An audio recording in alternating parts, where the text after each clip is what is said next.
Ahora sí, no avisó. Bueno, un gusto tenerlos de nuevo aquí. La verdad que no sabíamos los eventos que iban a ocurrir hoy día, pero obviamente hoy día se ha anunciado cuarentena total para el Gran Santiago y vamos a hablar precisamente hoy día del tema de la pandemia.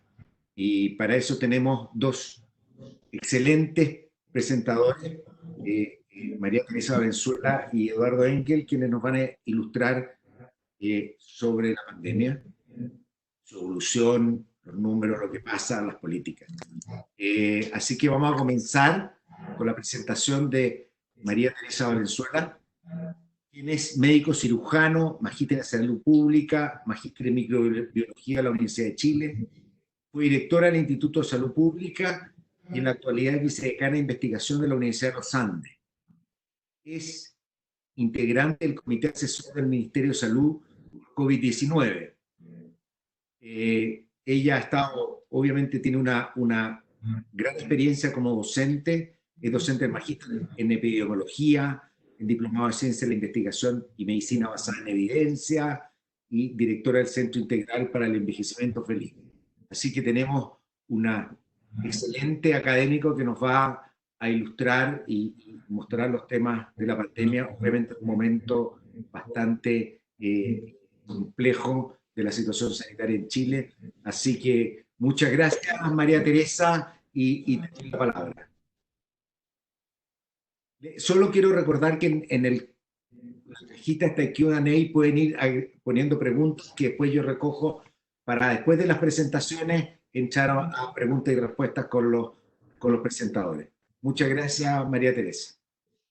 Muchas gracias, José, por la invitación para poder participar en este web seminar de pandemia por COVID-19 y la crisis sanitaria organizada por ustedes. Bueno, los contenidos que voy a tocar en esta presentación, la próxima, son la situación de salud demográfica y legal en Chile con implicancias sobre la pandemia. También la situación epidemiológica mundial y obviamente nacional del COVID-19, los recursos sanitarios que el país tiene para poder responder a esta pandemia, los planes de contención y fundamentos de la respuesta que ha tenido el país frente a ella, los criterios para declarar cuarentena, que es una pregunta que permanentemente nos estamos haciendo, y el impacto que todo esto está teniendo en las políticas públicas. ¿La próxima? Próxima, por favor. Bueno, lo primero es la situación de salud. La anterior, por favor. La anterior. Lo primero, mostrar cuál es la situación de salud de nuestro país y contar que el gasto de salud como proporción del Producto Interno Bruto, la última cifra que disponemos en Chile es de 8.9% comparativamente con países OCDE. También el recurso humano con que cuenta nuestro país, número de médicos, número de enfermeras, que lo vamos a ver posteriormente, pero también poder decir con bastante fuerza que nos encuentra a un país con muchos enfermos crónicos, donde la prevalencia de diabetes en Chile es de 12.3%, pero que sin embargo, lo vamos a ver, en los mayores de 65 años asciende a 30.6% de prevalencia de diabetes. Pero también tenemos una población obesa, con sobrepeso del 74.2%. Entonces, por lo tanto, nos encuentra en cuanto a estado de salud nada de bien parado. La próxima, por favor. Respecto del envejecimiento de la población, que también sabemos que enfermos crónicos y población envejecida han sido los principales factores de riesgo que la población de los países que han comenzado la epidemia con anticipación a nosotros, muestran que estos son los principales factores. Nosotros vemos que tenemos un envejecimiento que ha sido como exponencial en los últimos años, donde los mayores de 60 años constituyen el 17% de nuestra población, es decir, estamos llegando aproximadamente a 3 millones de personas mayores de 60 años de edad. La próxima.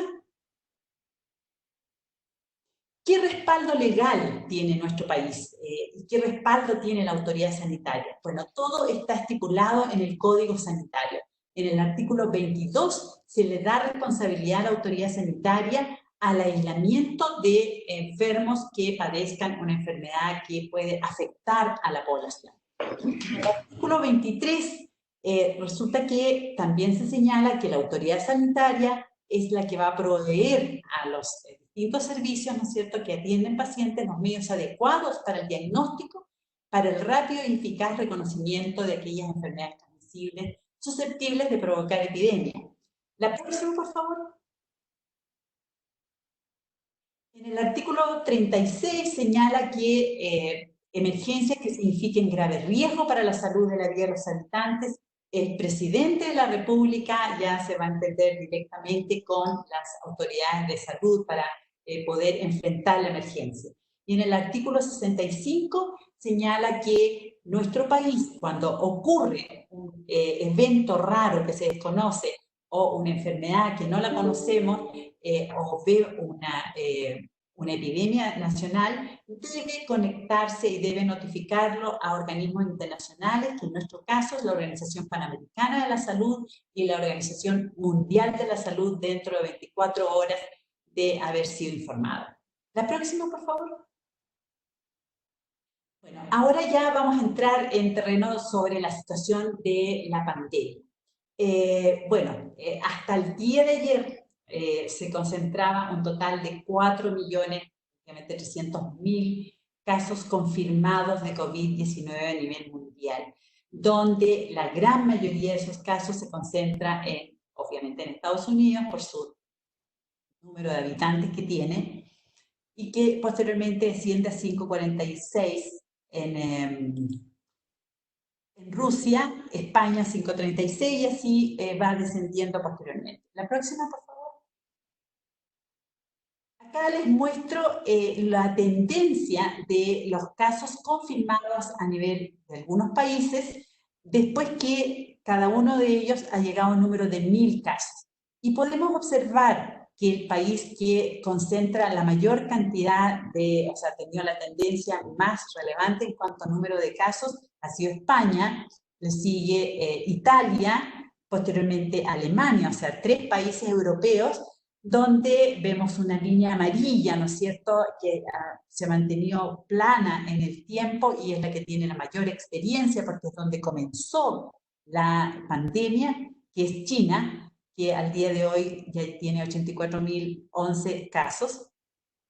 Y acá en rojo tenemos nuestro país, donde hasta ayer teníamos 31.721 casos, pero que hoy día le debemos sumar la triste suma de 2.660 nuevos casos.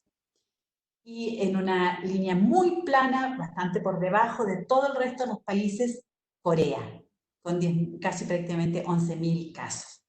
Es importante recordar que Chile superó los 1.000 casos el 24 de marzo del 2020. La próxima, por favor.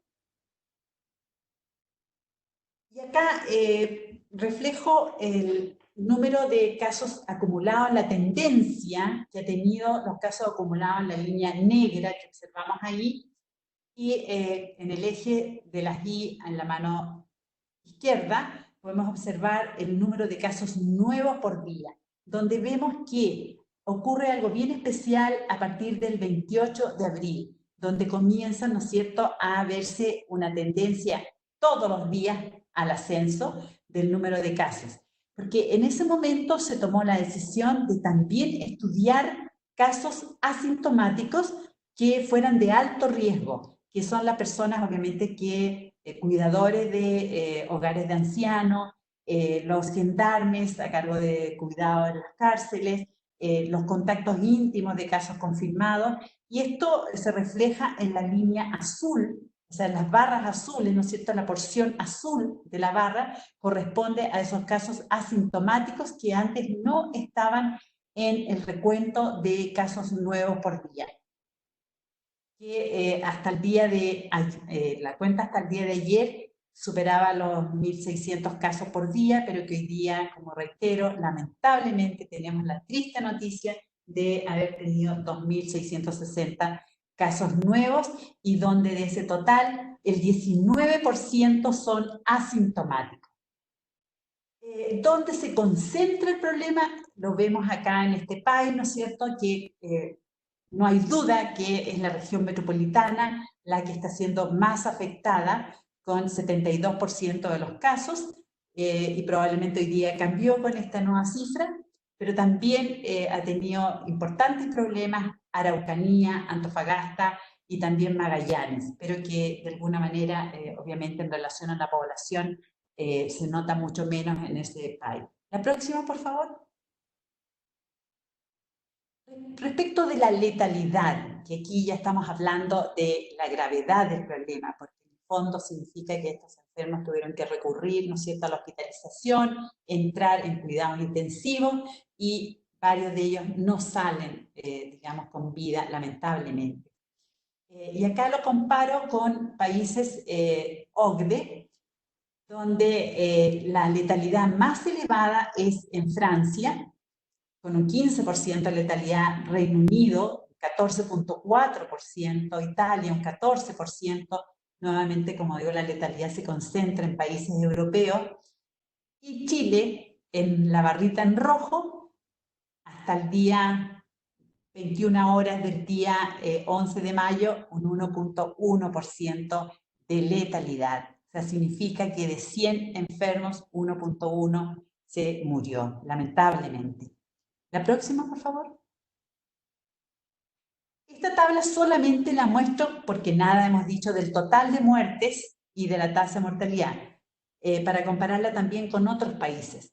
¿Cuáles son comparativamente con otros países los que han tenido la menor cantidad de muertes? Es Corea, con 258 muertes, Chile, 335 muertes hasta el 11, y la tasa de mortalidad, que es diferente obviamente a la de letalidad, porque la de mortalidad es por 100.000 habitantes en base a la población, y es de 1.8 por 100.000 habitantes. La próxima. ¿Con qué recursos cuenta nuestro país para poder enfrentar esta epidemia? Bueno, médicos, obviamente se requiere médicos y todo un equipo de salud, no solamente médicos. Aquí entran enfermeras, son importantes los kinesiólogos, son importantes los TENS, o sea, todo, pero indicadores, voy a mostrar médicos, donde Chile actualmente tiene una tasa de médicos por 1.000 habitantes de 2.6 médicos por 1.000 habitantes. Una cifra que es inferior al promedio de médicos por 1.000 habitantes de los países OCDE, que es de 3.4 por 1.000 habitantes. Entonces, por lo tanto, en cuanto a recursos humanos, estamos por debajo de los países OCDE. La próxima, por favor. Acá muestro con qué recursos de camas, hospitales, cuenta nuestro país. Y vemos que en camas totales llega a 41.706 camas totales, de las cuales la gran mayoría obviamente hoy día está dedicada a recibir pacientes COVID-19. Y nuestra tasa por 100.000 habitantes del número de camas asciende a 214 por 100.000 habitantes. Y en las barras en rojo podemos ver que ese 2.6 médicos por 1.000 habitantes corresponde a 53.610 médicos totales, enfermeras, 62.200 enfermeras, y donde tenemos un número importante de auxiliares de enfermería y de TENS de enfermería. La próxima. ¿Qué otro componente muy importante? Porque obviamente aquí hay que diagnosticar a estos casos sospechosos, ¿no es cierto? Entonces, por lo tanto, se requería de una red de laboratorios funcionante. Y es así que al comienzo de la pandemia Chile solamente contaba con el Instituto de Salud Pública de Chile, con su laboratorio de referencia, para realizar los exámenes, pero rápidamente implementó y hoy día ya cuenta con 73 laboratorios donde ha habido una contribución muy importante del área privada, laboratorios del área privada y universitarios. Y acá podemos ver que durante la última semana, en cuanto al número de exámenes, se ha movido entre 9.300 exámenes a 13.000 exámenes promedio por día en las últimas semanas, con un total acumulado hasta ayer de 303.340, que si le sumamos al día de hoy 10.400 exámenes más, serían los informados recientemente. Pero acá en el PAI es interesante ver cómo ha respondido el sistema de salud pública, con prácticamente el 50% de la ejecución de exámenes, pero también como destaco la participación del sector privado y de las universidades con un número bastante similar en cuanto a número de exámenes. El mapa refleja dónde están ubicados cada uno de los laboratorios con los exámenes que había realizado hasta el día de antes de ayer. La próxima. Ahora vamos a conocer los planes de contención para Chile. Bueno, no nos cabe duda, ¿no es cierto?, que había una real preocupación por los adultos mayores y permanentemente, ¿no es cierto?, los mensajes están siendo hacia la preocupación y toda la organización que ha tenido que, el despliegue de actividades que ha tenido que desarrollar SENAMA para todos los centros de personas mayores, sobre todo aquellos que están institucionalizados. Sename, que sería la parte del opuesto, ¿no es cierto?, a los niños, los recintos penitenciarios donde últimamente se ha sometido a una pesquisa activa de quienes cuidan de los presos, ¿no es cierto?, en cárceles, el control de fronteras, son muy importante comunicacional respecto de la campaña de vacunación contra la influenza, donde el año 2020 es cuando se adquirió la mayor cantidad de dosis de vacuna contra la influenza, sobre 8 millones de dosis de vacuna, donde las coberturas también de vacunación han sido las más altas logradas durante los últimos años. Se declaró el estado de excepción constitucional, se prohibió los eventos masivos, se ha aplicado el tema de cordones sanitarios y el toque de queda a partir de las 10 de la noche. La próxima. ¿Cuáles son los fundamentos de la respuesta que ha tenido el país? Bueno, obviamente muy importante es la parte de los aspectos políticos, estructurales, los científicos tecnológicos y el manejo comunitario e individual. Dentro de lo político estructural no nos cabe duda que hemos tenido un poder ejecutivo que ha demostrado el compromiso con el país respecto de este problema tan grave que nos afecta, que ha habido permanentemente una comunicación de riesgo, pero sin embargo hemos de alguna manera hecho una participación social que debería ser mucho más amplia, mucho más llegada hacia los municipios y hasta los últimos rincones de Chile. Entonces, para ello, digamos, yo creo que claramente aquí se puede mejorar, ¿no es cierto?, la participación de la atención primaria de salud, de los CEREMI, digamos, a lo largo de Chile, donde también hay epidemiólogos, hay personal preparado como para hacer la investigación de los casos y el seguimiento de los casos. Científico-tecnológico con un énfasis fundamental en lo que es la vigilancia epidemiológica, donde permanentemente se está analizando la definición de casos sospechosos, que es el inicio de la cadena de investigación de los casos, para ser estudiados a través de los PCR, ¿no es cierto?, en la red de laboratorios, y mientras tanto ese caso es investigado, lo que más se ha recomendado es que debe mantenerse en cuarentena mientras espera sus resultados, para si una vez es confirmado, tiene que entrar en el aislamiento de casos. Entonces, por lo tanto, había un énfasis fundamental en el manejo de los casos en etapa de investigación. Las medidas comunitarias han sido un modelo de cuarentenas dinámicas bajo el análisis de diferentes indicadores que permiten decir cuáles son las comunas que están en riesgo y que requieren hacer la cuarentena. Pero lo más importante es que ha habido un mensaje permanente del testeo y testeo, más y más exámenes. Y eso se ha reflejado porque en realidad anteriormente se hacían 4.000 exámenes promedio diario, hoy día ya se hacen cerca de entre 10.000 y 13.000 exámenes promedio diario.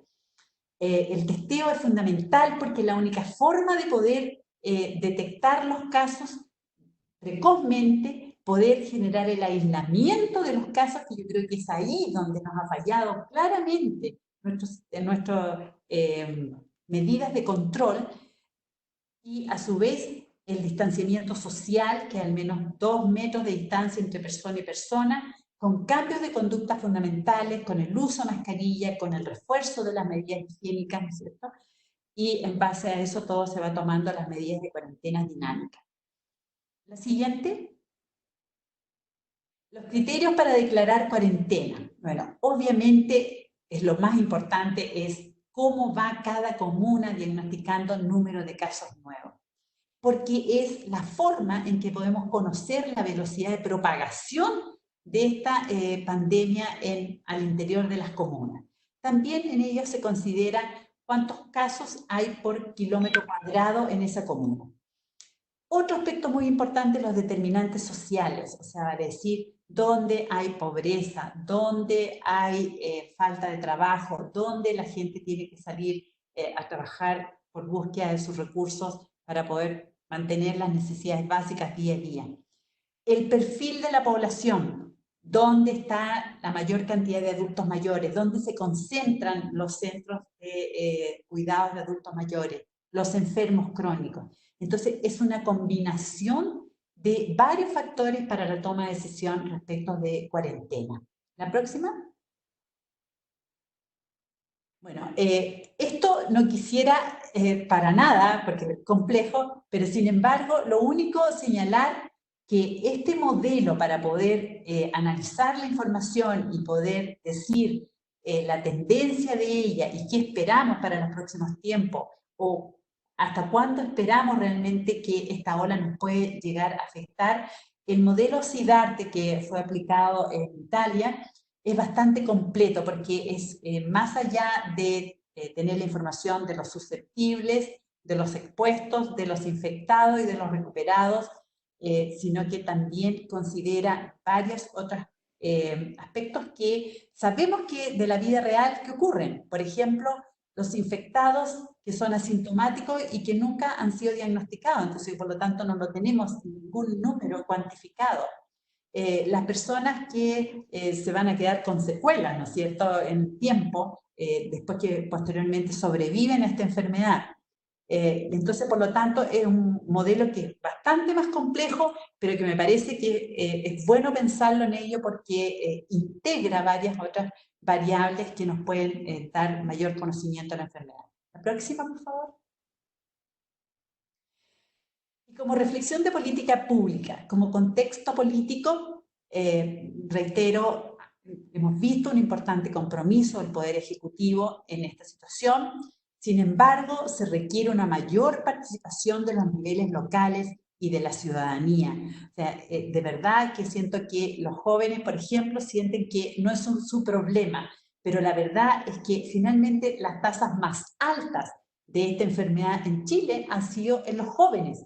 Entonces, por lo tanto, ojo, aquí no hay gente indemne. Yo diría que solamente podríamos hablar después, ¿no es cierto?, de los niños menores. Desde el punto de vista de contexto institucional, vemos que efectivamente no tenemos las mismas condiciones que el promedio de los países OCDE. Tenemos un menor número de camas hospitalarias en Chile, también tenemos un menor número de médicos, menor número de enfermeras. Respecto a la preparación pandémica, efectivamente, nuestro país se comenzó a preparar con al menos un mes y medio previo al diagnóstico del primer caso, que fue el 3 de marzo, pero sin embargo creo que el abandono de las medidas de vigilancia epidemiológica post-H1N1 también hay que reconocerlo humildemente, que como que vivimos un problema muy serio como H1N1, pero después lo dejamos como en el olvido. Las condiciones sociales, prácticamente el 30% de trabajadores informales, 1.500.000 de personas extranjeras residentes en Chile declaradas, un 21% de pobreza multidimensional, Entonces, por lo tanto, obviamente aquí se requieren medidas urgentes, ¿no es cierto?, de apoyo económico a familias pobres a través de subsidio, el cual esperamos, ¿no es cierto?, con mucha esperanza que sea aprobado por el Congreso. ¿La próxima? Bueno, por último, quedan muchas reflexiones, pero decir que es claro que ninguna persona saldrá de esta pandemia tal como entró en ella. Muchas gracias. Muchas gracias, María Teresa. Ahora dejamos al profesor Eduardo Engel, que es de la casa, el profesor titular de la Facultad de Economía y Negocios de la Universidad de Chile. Anteriormente fue profesor en la Universidad de Yale, también fue profesor en la Universidad de Harvard, es director del Centro Espacio Público y fue presidente de la Asociación de Economistas de América Latina en los años 2014-2015. Eduardo ha publicado extensamente en el área de macroeconomía, finanzas públicas, estadística y economía de infraestructura. El año 2015 presidió el Consejo Asesor Presidencial contra los conflictos de interés, el tráfico de influencia y la corrupción en Chile. El profesor Engel cuenta con un doctorado en estadística de la Universidad de Stanford y también tiene un doctorado en economía del MIT, con un título de ingeniero civil de la Universidad de Chile. Muchas gracias, Eduardo. Adelante.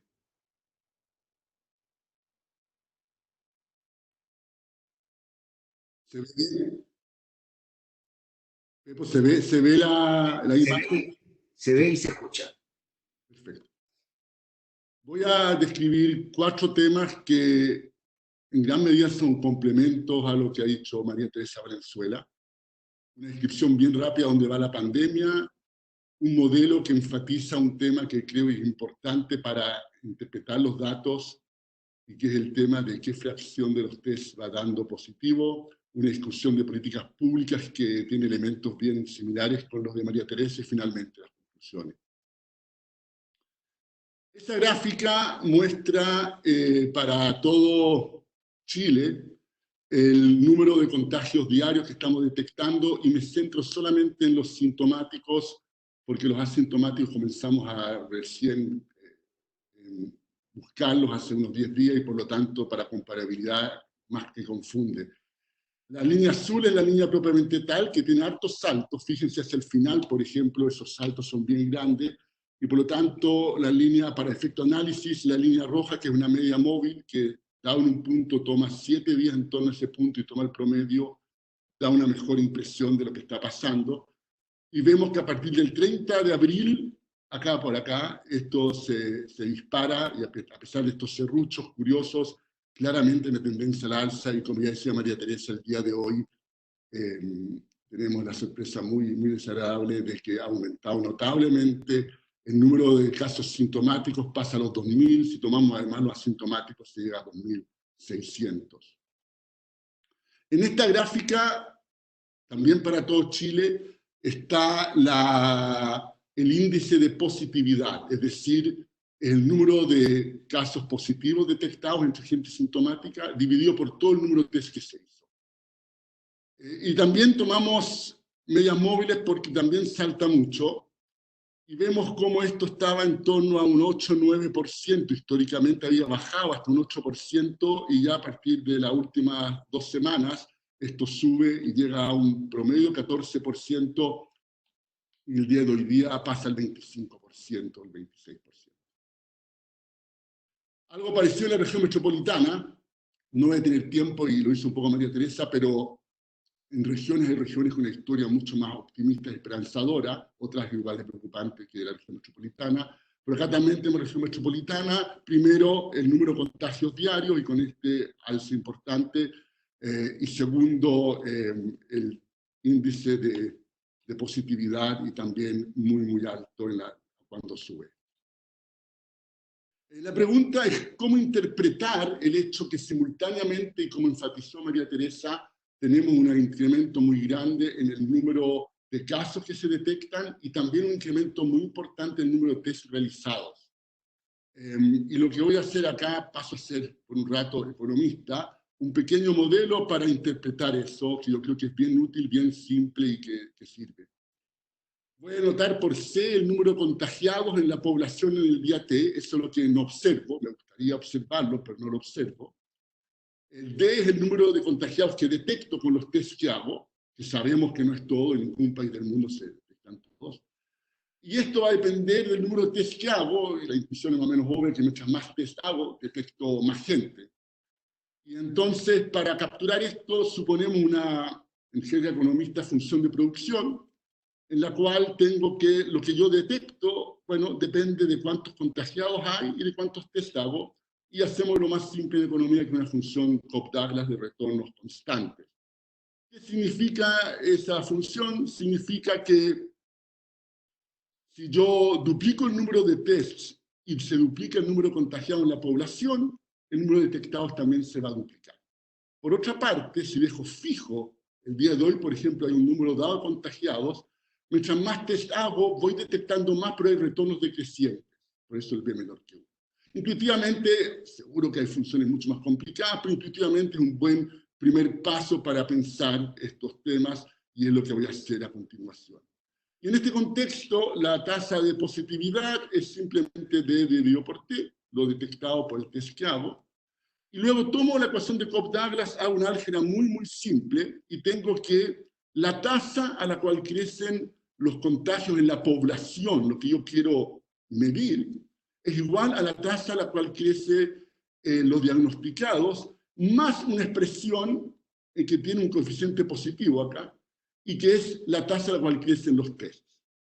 Y por lo tanto, hay un resultado en este modelo, antes de siquiera ir a los datos y ver cosas más interesantes, pero hay un resultado que dice que los contagios crecen más lento que los contagios diagnosticados. Es decir, un argumento que ha usado la autoridad repetidamente desde el 30 de abril es que lo que estamos observando acá en el número de contagios detectados no es tan preocupante porque en realidad se debe a los tests.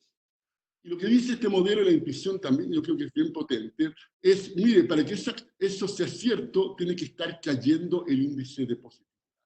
Es decir, los contagiados en la población crecen más lento que los contagiados que yo detecto, sí, solo sí, esto es negativo. Y desgraciadamente no es negativo, y vamos a ir a eso de inmediato en una tabla. Entonces, el día 30 es el día clave en que empiezan a subir fuerte las cosas, así que, y solamente me centro en sintomáticos para comparar peras con peras y manzanas con manzanas, y tomo entonces los 13 días que teníamos ayer, esta lámina no alcancé a arreglarla para hoy, y los 13 días anteriores, que parece una comparación justa y en que uno toma suficientes días para que los saltos no nos distorsionen las cosas, y tenemos que el número diagnosticado promedio subió de 304 a 952. Esto es realmente tremendo y muy preocupante, porque este número que incrementa demora algunas semanas en llegar a las UCIs y en llegar a los ventiladores mecánicos, la gente que va a llegar, y por lo tanto hay un rezago que significa que el estrés que estamos viendo en estos días para los sistemas hospitalarios, desgraciadamente va a seguir creciendo en la semana que viene. Y tenemos entonces un incremento de 13 días contra 13 días de un 212%. Los test también han crecido, y es, como dijo María Teresa, una historia muy positiva e interesante de un esfuerzo conjunto del sector privado, el sector público y las universidades. Una historia que merece contarse y a pesar de los problemas que estamos pasando, Chile es uno de los países que está testeando más por las distintas formas que uno tiene de medir eso. Así que eso es un mérito muy grande. Y han crecido en ese mismo periodo en un 90%. Desgraciadamente la positividad también ha crecido, y harto. Pasó un 8,5% en este periodo a un 14%. Y eso se ve venir al ver que estos dos porcentajes, siendo los dos muy grandes, este es mucho más grande. Entonces, la conclusión es que afirmaciones como una afirmación que se hace hace solo una semana, menos de una semana, que el 90% del aumento se debe a que hay más test. Si uno lo mira a la luz de este modelo, la conclusión es que en la población en general el nivel de contagio ha crecido aún más rápido de lo que indican lo que estamos diagnosticando por los test que estamos haciendo. Para ir un poco a los datos, vamos a la ecuación de Cobb-Douglas de nuevo, hacemos un poco de álgebra y llegamos a una regresión que estimamos en que tenemos las tasas de positividad al lado izquierdo y las tasas de test al lado derecho. Acá, para los que son economistas, hay un tema de endogeneidad, porque tengo que buscar un instrumento, dado que acá tengo la tasa de contagios. Necesito algo, por lo tanto, que correlacione con los test que hago, pero no con el número de contagiados. Y acá ocupo el hecho que en Chile, desde febrero, se venía trabajando en una iniciativa para tener el máximo de laboratorios funcionando. Y mi impresión es que en gran medida lo que ha sucedido es que apenas van logrando tener un nuevo laboratorio andando, se echa a andar, que la restricción viene dada de que cuesta conseguir los reactivos para los PCR, pero se está tratando de testear lo más que se puede, digamos, y en la medida en que eso sea cierto, un buen instrumento es el número de laboratorios que hace test cada día, y esa información, afortunadamente, está disponible. Acá hay una gráfica, en este eje está la tasa a la cual crecen los tests que se hacen, y acá la positividad, y vemos claramente como cuando hay muchos tests, tenemos una población claramente negativa, en la cual cuando crecen mucho los tests, tenemos índices de positividad bajo y viceversa en esta regresión. Acá está la estimación de los parámetros, y tenemos el 1 menos b, y tenemos estos valores acá en la regresión lineal tal cual, mínimos cuadrados, y acá cuando uso el instrumento las cosas cambian poco, queda un poquito más impreciso, pero en algún sentido confirma que el modelo es razonablemente bueno, un ajuste bueno, está todo en diferencia, de modo que estamos obteniendo un buen ajuste porque tenemos variables con tendencia, y los valores quedan razonablemente bien. Bien, habiendo establecido ese primer punto, quiero ir ahora al tema de las políticas públicas y tocar varios temas. Partir por el famoso R, el número reproductivo básico, que es el producto de 3 parámetros, una probabilidad de infección dado un contacto entre susceptible y contagiado. Es decir, una persona contagiada tiene un contacto con el susceptible, ¿cuál es la probabilidad de que eso lleve a un contagio? Y eso lleva a las políticas. Las mascarillas bajan esa probabilidad, el lavado de manos también, etc. ¿Sí? Esas son las políticas para reducir esto en la práctica. C es la tasa de contacto entre susceptibles y contagiados. ¿Cuánto tiempo pasan juntos? Y acá mantener distancia ayuda, no ir a reuniones sociales, básicamente no juntarse con los contagiados, quedarse en su casa, están entre las medidas que ayudan. La tercera es la duración del periodo de infección.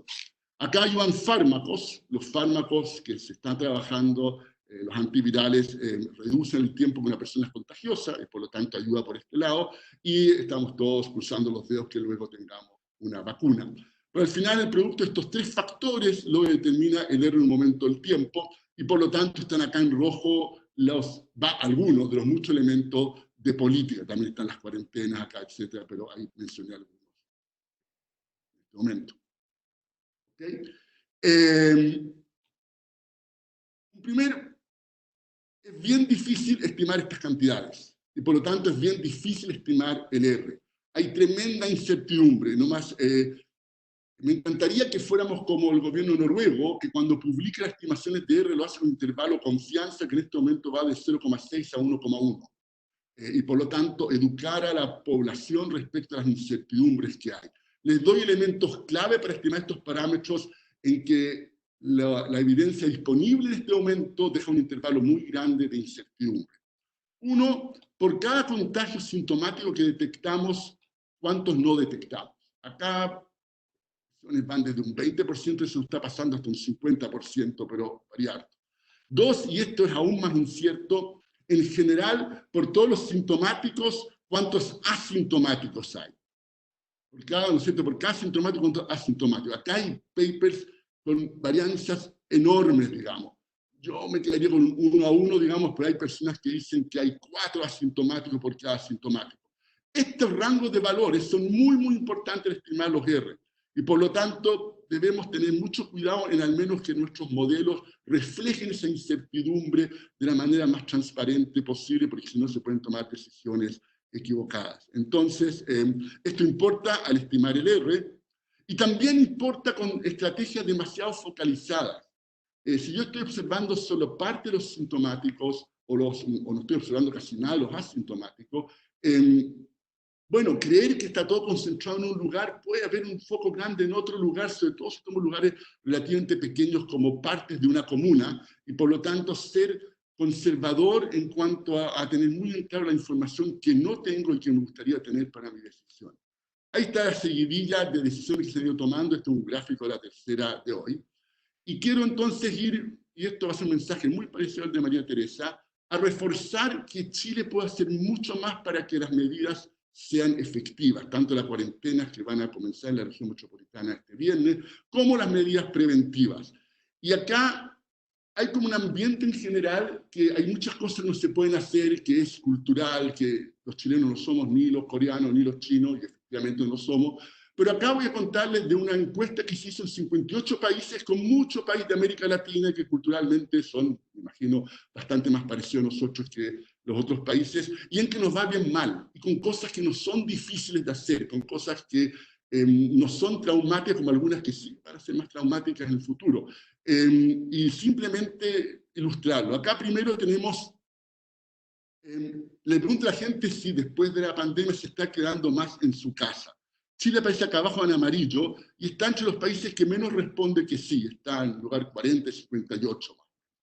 Las cosas empeoran cuando les preguntan si están manteniendo la distancia de 2 metros. Somos el penúltimo en esto. Y en estos países, vuelvo a repetir, está buena casi toda América Latina, y Chile está penúltimo. No sé qué en nuestra idiosincrasia significaría que no somos capaces de mantener 2 metros de otras personas. Yo creo que ha faltado mayor conciencia, una campaña comunicacional potente, trabajo del gobierno central con alcaldes, muchas de estas cosas que mencionó María Teresa. Acá, otro tema que somos penúltimos, salvo que tengamos algún tema histórico. ¿Por qué no podemos lavarnos las manos más seguidas? Tampoco me queda muy en claro. Y aparecemos solo hay un país que lo hace peor, que es Sudáfrica. Tampoco es el motivo por el cual allá no se lavan las manos. Pero todo el resto lo hace mucho, mucho mejor que nosotros. Porque en Argentina tenemos más del 95% de las personas que ha incrementado notablemente cuando se lavan las manos, y en Chile apenas el 70%.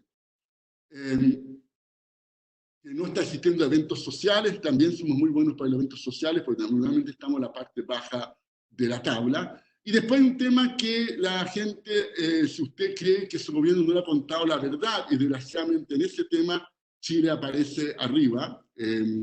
Estamos en 5º lugar, y los que están entre nosotros no es finalista en la cual uno quiere estar. Yo creo que es muy importante, y había un cambio de tono muy positivo en los últimos días de las autoridades al comunicar esto, hacerlo con la modestia que requiere una situación con tanta incertidumbre y tantas dificultades, en que las verdades absolutas no las tiene absolutamente nadie.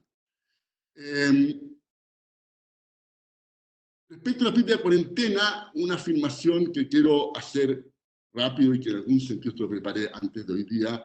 Quiero comparar 2 escenarios bien simples. Uno, una cuarentena coordinada, pensando siempre en el Gran Santiago. Yo creo que el gobierno tuvo toda la razón al no hacer cuarentenas en todo el país, nunca considerar eso, no tiene ningún sentido, dada nuestra geografía, que en Aysén, por ejemplo, había cuarentena porque se descubrieron unos casos en el sector oriente de Santiago. Entonces, en ese sentido fue un acierto. Al mismo tiempo tengo ciertas dudas respecto de las cuarentenas focalizadas, y quiero brevemente ilustrar eso acá. Imaginen lo siguiente, esto es un contrafactual: el 27 de marzo hubiésemos tenido una cuarentena de 3 semanas en todas las comunas de Santiago. Y después salimos de ahí. Comparado con cuarentenas selectivas o dinámicas, como se les llama, que son las que hemos tenido, que en la práctica, para efectos de la comparación, también van a ser 3 semanas en todas las comunas de Santiago, posiblemente más. ¿Okay? Resultado, el número de contagios va a ser mucho menor bajo el primer escenario. ¿Okay? Y la probabilidad de que el sistema hospitalario se vea estresado o sobrepasado también es menor en el primer escenario. Y los motivos para esas afirmaciones son, primero, que es mucho más fácil comunicar y crear una épica de cuarentena cuando es toda la ciudad que cuando es de una comuna o de algunas comunas. Segundo, es mucho más fácil fiscalizar las cuarentenas. Ya la persona que fiscaliza a alguien en la calle no tiene que ver un salvoconducto para moverse de una comuna a otra, simplemente, salvo que esté trabajando en trabajos críticos, la gente no puede estar moviéndose, y por lo tanto la fiscalización va a ser mucho más efectiva. Y tercero, no hay filtraciones entre comunas con y sin cuarentenas, las cuales solo hay en caso en que tenemos estas cuarentenas dinámicas. Si tengo toda la ciudad cuarentenada, en toda la ciudad está bajando el número de infectados durante ese proceso. Un tema que ha estado también en la palestra ha sido el tema de acceso a información respecto de los datos. Ha habido mucha polémica en la prensa y quiero un poco explicar por qué eso importa y dónde está Chile comparado a otros países. Importa en primer lugar porque hay, como lo mencionó María Teresa, con médicos que van a venir a ayudar ahora, hay muchos científicos que quieren ayudar y colaborar. Hay 10 o 15 grupos que están trabajando entre modelos interesantes que pueden contribuir. Claramente el Ministerio de Salud, como cualquier ministerio en cualquier país, no tiene los equipos para hacer ese tipo de modelos sofisticados y por lo tanto esa ayuda solo se canaliza si está la información para hacer los modelos. Si no, se transforman en modelos mucho más imprecisos, en que hay que adivinar muchas cosas que uno quisiera conocer, etc. Y por lo tanto es un primer motivo por el cual es importante la información. Segundo, reduce los efectos nocivos de la desconfianza, que es un problema que tenemos en Chile desde hace muchos años, y que en estos ambientes sumamente complicados y con mucha incertidumbre, son ambientes fértiles para teorías conspirativas. Y mientras más información de dando vuelta, hay menos conspiraciones. Contribuye a evitar errores por parte de las autoridades. Tener más gente mirando los datos contribuye a que aparezcan nuevas ideas y se vaya influyendo sobre las autoridades con buenas ideas. Contribuye a evitar, y el cuarto es una componente central en la democracia desarrollada, el tener transparencia activa por parte de las autoridades. Vamos entonces a la información que hay en Chile. Respecto al número de contagios, sabemos el total diario a nivel nacional y regional, y a nivel comunal, ahí me equivoqué, pero a nivel comunal no tenemos datos diarios, 2 veces por semana. Al comienzo no había nada, pasamos a 3 veces por semana, y sin ninguna explicación pública se bajó a 2 veces por semana. En estos días que vienen sería muy interesante tener datos diarios del número de contagios por comuna y no tener que esperar los viernes y los lunes para conocerlo. Respecto al número de test realizados, sabemos a nivel nacional y a nivel regional cada día, pero no hay ninguna información por comuna. Ninguna información respecto a la fecha. Hay todo un enredo que complica cualquier cantidad de los modelos porque se reportan test que fueron realizados en días distintos, como dijo hoy día el ministro, 3, 4, 2 o un día antes. Y por lo tanto, uno quisiera saber qué día se hace el test, eso ayudaría a tener un mejor diagnóstico de lo que está pasando. Respecto a nivel individual, obviamente eliminando el nombre, no se sabe nada en el caso de Chile. No hay información a nivel de una persona que se acerque y se hace un test. Y después hay un tema en que habitualmente estas pandemias, la mejor forma de medir fallecimientos es comparando muertes en años normales con muertes en el mismo periodo durante la pandemia. Hay que hacer un montón de correcciones. Después, esa información se ha puesto a disposición en Estados Unidos hace un par de semanas, en Europa hay estándares para poner a disposición, en Chile tampoco tenemos nada al respecto por el momento. Comparemos con México. En el caso de México está toda la información. Es decir, simplemente se entrega una tabla como esta, en que no están los nombres, pero está la historia de cada persona que se hizo un test de manera que no se puede identificar, pero a partir de eso uno puede reconstruir un montón de cosas y hacer un montón de contribuciones y modelos que no se pueden hacer hoy en día en Chile. Colombia también es otro país de América Latina que tiene esta política de dar acceso mucho más amplio a información de lo que hemos hecho en Chile. Conclusión entonces, después de la visión mucho más general que dio María Teresa, la utilidad de un índice de positividad y un modelo que la avala, mejorar la política preventiva comunicacional como una tarea de todos, ahora urgente, se puede hacer muchísimo más en eso y es muy, muy importante en reducir la tasa a la cual se contagia este virus, el R famoso y todos los parámetros relevantes. Dudas sobre cuarentenas selectivas, esto fue escrito ayer, dado que tengo una cuarentena general algo menos relevante. Y finalmente, mayor acceso a datos y transparencia activa como algo. Muchas gracias, Eduardo. La verdad que han sido dos exposiciones muy bastante complementarias y yo lo que quisiera hacer es, he recibido varias preguntas. Una pregunta importante que yo creo que María Teresa nos puede iluminar es el tema de la tasa de letalidad. ¿Por qué es tan heterogénea entre países? Entonces, obviamente aquí de nuevo surge una discusión. puede haber un problema de medida, hay una gran discusión de cómo son las medidas entre países, cómo se catalogan, cuando se murió pero tenía otra condición. O sea, primero, o hay factores más profundos que explican esto. Factores climáticos se dice en algunos casos, factores demográficos que aparentemente no serían tan determinantes en el caso chileno como en otros países. Hasta se habla de la vacuna contra la tuberculosis, ¿no es cierto? Entonces, ¿cómo de alguna otra manera, porque al final, en un mundo en el cual mientras no haya vacuna, un tratamiento más, vamos a seguir contagiándonos, obviamente hay como dos, el objetivo de que los hospitales no se llenen, que se pueda atender a la gente, pero que al final no se mueran. Eso es lo que nos interesa. Y desde ese punto de vista, las cifras de letalidad son muy heterogéneas entre países. ¿Sí? ¿Puede ilustrar un poco tu visión al respecto? Bueno, voy a plantear lo bueno y lo no tan bueno, digamos. De lo bueno, digamos, es reconocer que nosotros tenemos un nivel de formación del personal de salud, porque en realidad le hago todo un honor a quienes están ahí en la primera línea y atendiendo a los pacientes, que es bastante buena. O sea, yo creo que es un lujo, digamos, de saber la cantidad de profesionales que en nuestro país realmente manejan muy bien todo lo que es el cuidado crítico de los pacientes, y también todo lo que es el manejo de ventiladores, que no es nada de sencillo, pero sin embargo nuestros profesionales de verdad son de lujo, de lujo. Entonces, por lo tanto, creo que el hecho de que hay un buen recurso humano que está dando la atención a los pacientes, la verdad es que los saca adelante como de cabida, pero del lado no tan bueno es que todavía no hemos visto lo malo de este asunto de este COVID, que es cuando comienza a afectar a la población, digamos, que tiene mucho menos acceso al sistema público de salud, que va a haber problemas, digamos, de saturación en algún minuto, digamos, si seguimos con este número de casos del día, por ejemplo, que son finalmente la amenaza de el porcentaje de casos que en una semana más, en 7 días más, 8 días más van a necesitar hospitalización, y que porción de ellos van a entrar a cuidados intensivos y parte de ellos van a necesitar ventilación. Entonces, por lo tanto, quizás ahí obviamente nos toque sufrir, tener el dolor, digamos, de que puede aumentar esta tasa de letalidad.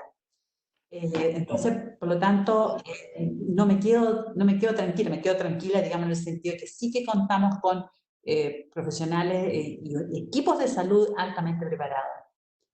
Pero falta que ver el lado feo de esta pandemia. Muchas gracias, María Teresa. Eduardo, tú hiciste un caso bastante riguroso de la importancia de la tasa de positividad, ¿no es cierto? Hay muchos que nos convenciste hace tiempo y uno como que diariamente mira la tasa de positividad, la importancia que tiene para ver cómo se desarrolla la pandemia. Y aquí hay una pregunta doble. La pregunta es, la tasa de positividad, ¿qué sabemos nosotros? Porque nosotros vemos todos los gráficos, son número de fallecidos y número de contagiados, pero nunca hemos visto que a nivel internacional se haya adoptado mucho un seguimiento a esta tasa de positividad que parece que nos entrega bastante información. ¿Puedo comentar? Sí, no sé. Mira, antes de eso quería complementar la pregunta anterior de María Teresa, que los números que mostró María Teresa en que sale Chile con poco más del 1% de letalidad y Francia en un 14%, es lo que se conoce, María Teresa lo sabe, para el público, es que lo que se conoce como case fatality rate, en que uno divide el número de fallecimientos hoy día por el número de casos detectados hoy día. Entonces eso tiene varios elementos que no tienen, que distorsionan lo que realmente es, por ejemplo, la probabilidad de morir dado que me contagio de COVID-19. La primera, ¿no es cierto?, es que países que miren mucho peor los contagios, digamos, van a tener tasas mucho más altas. La probabilidad de morirse en Francia no es de 14% condicional en contagiarse, es simplemente tiene unos problemas serios de medición al comienzo. Lo segundo es que uno está midiendo todo eso hoy día, y sin embargo de la gente que está contagiada hoy día, los que se van a morir en 19 días, en 15 días, en 25 días, y por tanto hay un rezago por ese lado también. Entonces esas comparaciones en que, igual yo creo que si se hace correctamente, Chile todavía está bastante bien, pero no tan bien como sugieren esas comparaciones, porque ahí hay países en que los sesgos que tiene esta medida lo están perjudicando más que en el caso de Chile. Respecto del grado de positividad, la gente ha mirado bastante el número de test que se hacen como fracción de la población, y si uno mira los países exitosos en la pandemia, la inmensa mayoría, casi todos, tienen bajo 5% el test de positividad, el índice de positividad. Israel, Noruega, Corea, etcétera, tienen todos 2, 3, 4%. Y los países en que tuvieron momentos sumamente dramáticos, han tenido problemas serios, Francia, España, Italia, Estados Unidos, todos en los momentos claves tienen sobre el 20%. Entonces, sin que haya una correlación perfecta, claramente bajo 5% es muy buena noticia, entre 5 y 10%, donde estaba Chile hasta hace poco, era bien bueno también, no eran los países exitosos, pero los países relativamente bien. Entre 10 y 20% hay mucha heterogeneidad, y después de 20% para arriba en general son países con muchísimos problemas. Gracias, Eduardo. Obviamente pueden combinar y contestar, porque ahora hay que preguntas específicas también a ustedes, pero la voy a juntar mejor. La primera tiene que ver con algunos estudios concluirían, según la persona que pregunta, que una estrategia óptima de cuarentena sería muy estricta para la población de riesgo, menos estricta para el resto, de manera de ir normalizando la actividad, más un testeo constante. ¿Es factible, ustedes ven en Chile, poder hacer una menos estricta, pero con suficiente rigurosidad para que sea efectiva? La otra pregunta, esta es una pregunta que raya un poquito más en la visión que ustedes tienen fuera del tema epidemiológico y de la pandemia, pero dicen, ¿cómo ven ustedes el manejo de la prensa entre un estándar ético y el sensacionalismo? Y yo lo extendería a su contribución a superar la pandemia y a entregar información. Y por último, esta es mi pregunta, y también espero que puedan hacer alguna reflexión final. Y desde el punto de vista de la economía, quiero hacer una afirmación relativamente fuerte, es decir, la economía, su evolución y su futuro depende del futuro de la pandemia. Depende del futuro de la pandemia. Depende de cómo evolucione. Esto depende de manera muy importante que haya mucho test, incluso aquí mencionaban, como Romer sugiere, que haya 20 millones de test en Estados Unidos. La pregunta es que si tenemos la capacidad. Depende que tengamos una vacuna y que la vacuna además esté disponible, que se produzca o que haya medicamentos, ¿cierto? Mucho testeo. Por lo tanto, ¿cómo ven ustedes? Y yo siempre hago la pregunta, supongan que vamos a tener disponible en 24 meses una vacuna que nos puede ayudar. Vamos a poner un horizonte no exagerado. ¿Cómo ven ustedes la evolución de la pandemia y la evolución de la situación sanitaria que de alguna otra manera permita que la economía se pueda reabrir? Si quieres parte, María Teresa. Y cualquier comentario final que quieran hacer, están abiertos, esto es bastante libre. La verdad es que respecto de la primera pregunta, que fue sobre las cuarentenas, digamos, cuánto más estricta o cuánto menos estricta podrían hacerse. O sea, por ejemplo, yo veo el tema de las comunas que ya dejaron de tener cuarentena, pero que hoy día se anuncia, ¿no es cierto?, que todos para adentro. Uno observa que como los supermercados, por ejemplo, no hay horas, pero estrictas, de atención a personas mayores versus el resto de la población. simplemente todas las normas se rompen. Entonces, por lo tanto, de verdad que es un tema que no deja de desvelarme, de pensar qué hacer, cómo poder transmitir, digamos, con qué fuerza, desde dónde. Obviamente que mi respuesta la tengo, porque he tenido bastante experiencia con el trabajo de los adultos mayores en Puente Alto, donde hay que trabajar desde las bases. O sea, claramente, digamos, los mensajes que se digan generales para toda una nación o que se digan generales para toda una región, no funcionan tan bien como en realidad si se trabajara desde las bases. Por eso que yo creo que el rol que tiene que asumir la atención primaria es muy importante, el rol que tiene que asumir los municipios en lo que es la educación de su gente, del observar que realmente en los distintos, por ejemplo, supermercados o centros de atención para elementos básicos de la vida, se hagan en horas aparte para las personas de mayor riesgo y en otros horarios para el resto del público. Pero no se cumple. Entonces, para eso creo que se podría hacer, pero siempre y cuando haya una educación, pero desde las bases. Eso respecto a las cuarentenas. No sé si vamos pregunta por pregunta respondiendo, para cuál que quiere complementar Eduardo. No, sigue nomás y puedes darnos también cualquier comentario adicional que quieras hacer. Bueno, respecto del manejo de la prensa, yo creo que se ha ido moderando. ¿Eh? O sea, inicialmente he sido, digamos, bastante como solicitada ahí por la prensa y por momentos tener que apagar teléfono y todo lo demás para poder seguir trabajando. Pero al comienzo comenzó con una parte muy sensacionalista, como generando terror, pavor, digamos, qué sé yo qué, pero después yo diría que es una prensa que está extrayendo conocimiento, fundamento, y eso yo creo que para allá es donde tiene que tender el periodismo, la comunicación, y además hacer muy extensivo todo esto, no solamente a la parte de televisión, porque en las comunas más pequeñas, la radio, por ejemplo, es un medio de comunicación para ellos muy efectivo.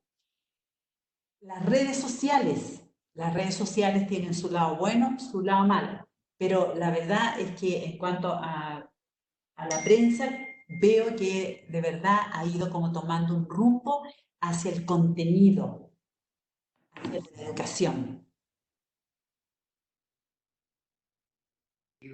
Con respecto a las perspectivas, así como de largo plazo, ¿cómo ver esto en los próximos 24 meses, digamos? Bueno, a ver, la economía, claramente, digamos, o sea, estoy hablando con dos tremendos economistas, así que por lo tanto, ¿qué voy a decir yo de economía? Pero de todas maneras, sí, obviamente darme cuenta que esto va a afectar todo. O sea, desde el punto de vista ya del desempleo que está habiendo, desde el punto de vista de tener con qué moverme día a día, qué sé yo, que la verdad es que es un tema extraordinariamente sensible, pero si lo miro en perspectiva, yo de verdad creo que podemos llegar a tener una vacuna. Sin embargo, y ahí también hago un lamento del que estamos al final del mundo. No sé cuándo nos van a llegar realmente las vacunas y por lo tanto eso es un problema muy serio de que nos van a dejar bastante de lado y que no tengo claro la prioridad que vamos a tener con el tema de que nos lleguen realmente las vacunas. Entonces, por lo tanto, pero sí creo que en 24 meses o en un año más, yo tengo esperanzas de que dispongamos de vacunas. Sabemos que lamentablemente pueden avanzar mucho en las universidades, digamos, en el desarrollo de vacunas, pero para nivel de producción a nivel mundial, va a tener que pasar, digamos, a la industria farmacéutica que tiene la capacidad de producción.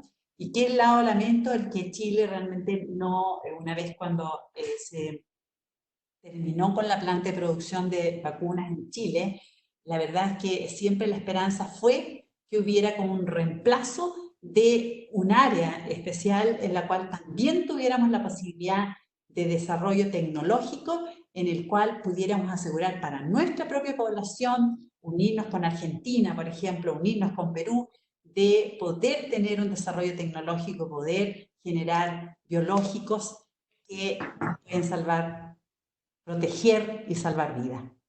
Pero una cosa respecto de eso, si en 12 meses tenemos vacuna, significa que vamos a estar, y dado que estamos conteniendo la infección por buenas razones, que vamos a tener hasta que llegue la vacuna un periodo muy intermitente de actividad económica. Esto no es una cosa que en 3 meses vamos a estar todos de vuelta trabajando full time. Eso es como la sensación que me queda. Exactamente, o sea, no, yo no veo, digamos, que nada vaya a comenzar en 3 meses más, como que levantas un pañuelo, ¿no es cierto? Y sale toda la normalidad, para nada. Yo veo todo esto con una gradualidad y con una prudencia tremenda, porque además estamos recibiendo las lecciones de lo que está ocurriendo en los países asiáticos, por ejemplo, en los que ya sabemos que han ocurrido algunos focos de brotes epidémicos y por lo tanto tenemos que ir obviamente muy atentos a qué significa cuando la gente sale a trabajar, qué resguardos hay que tener, las medidas de seguridad, el tema de la buena comunicación, de estudios de cero prevalencia. Yo creo mucho en eso, que se hagan estudios de cero prevalencia en los cuales realmente no necesitas estudiar una población completa, sino que una muestra que sea representativa, en la cual te permita decir qué porcentaje de nuestra población estaría con inmunidad. Muchas gracias, María Teresa. Eduardo. Sí, déjame responder entonces a las 3 preguntas que planteaste.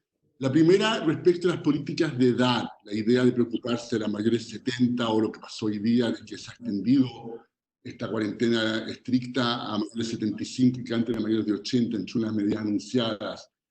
Es cierto que los fallecimientos se concentran principalmente entre los adultos mayores, pero es mucho menos cierto que la demanda por camas UCI y por ventiladores mecánicos es de ahí. Un poquito más de la mitad está en la gente bajo 60.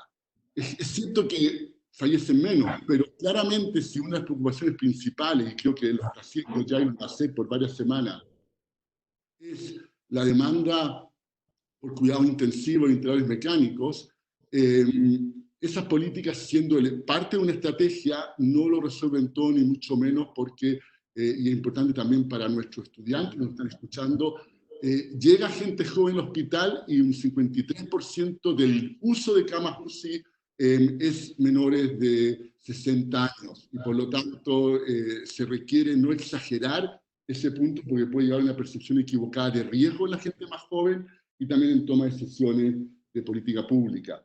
Tu segunda pregunta era respecto al rol de la prensa. Ahí hay un equilibrio. Por una parte, efectivamente, uno no quiere sensacionalismo, pero por otra parte uno quiere, aún en épocas difíciles, que la prensa no sea obsecuente con la autoridad. En general, nunca debe serlo. Y hay una tentación en momentos difíciles, ¿no es cierto?, a no ser portador de malas noticias, porque nadie quiere escucharlas, y tampoco deben vender mucho.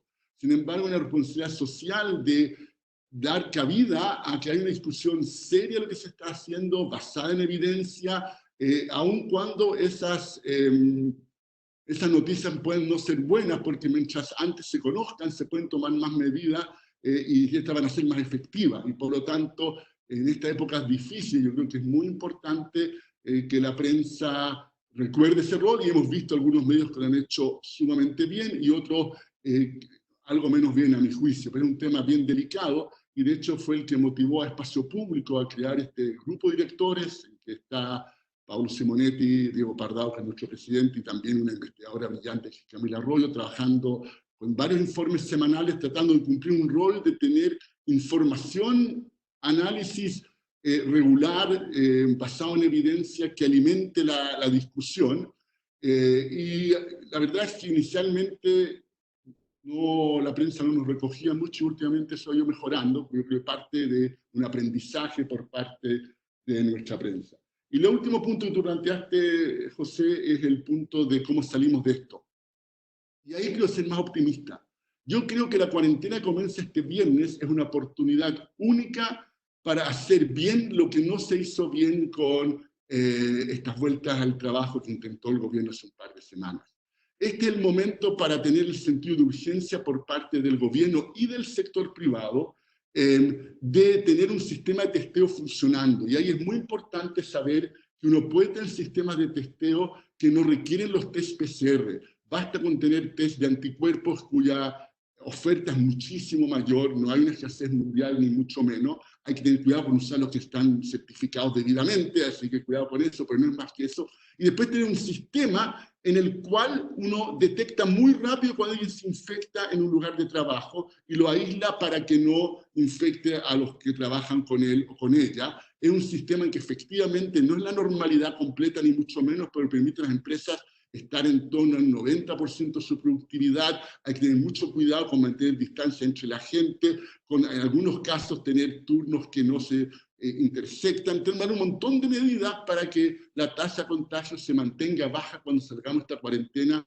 Vamos a tener, no sé si va a ser una cuarentena 1, 2 o 3 semanas, pero vamos a tener algunas semanas en que yo espero que ahora sí las iniciativas que han habido de este tipo, yo conozco bien una en que participan Alexander Galetovich, Eduardo Vitrán, también mi señora, que yo creo que es muy buena y que seguro que hay muchas más, para que estas iniciativas que están siendo adoptadas por algunas empresas, pero pasen a tener un apoyo mucho más fuerte del gobierno. Hay un tema también acá en el cual muchas veces necesita información que no está fácilmente disponible, porque aún dentro del gobierno, entre ministerios, se pasan toda la información. Creo que una buena oportunidad en esta semana de cuarentena en ver cómo volvemos al trabajo de la mejor forma posible, de la forma más segura posible, para que la recesión que se venga sea una recesión que pase lo más rápido posible.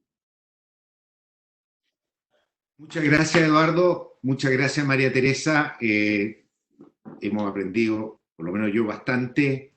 Nos han dado muchos temas para seguir pensando.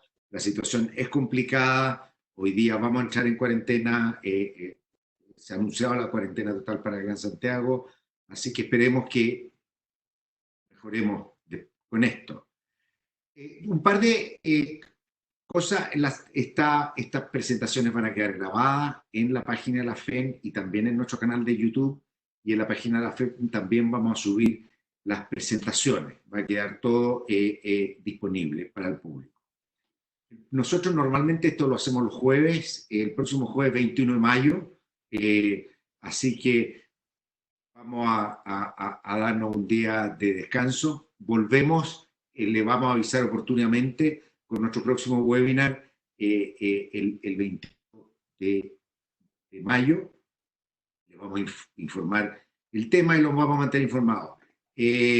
Así que quisiera además saludar a Eduardo porque está de cumpleaños. Le podríamos haber dado un aplauso, pero no se va a escuchar. Y espero que todo esté muy bien. Cumplan la cuarentena, rigurosos con el distanciamiento social, a cuidarse, y nos vemos en 2 semanas más. Muchas gracias nuevamente, María Teresa, muchísimas gracias. Muchas gracias, Eduardo, con todo este esfuerzo en el día de tu cumpleaños. Así que, muchas gracias. Gracias a ti por organizar. He aprendido mucho, Eduardo. Muchas gracias, María Teresa. Gracias. Chao. gracias.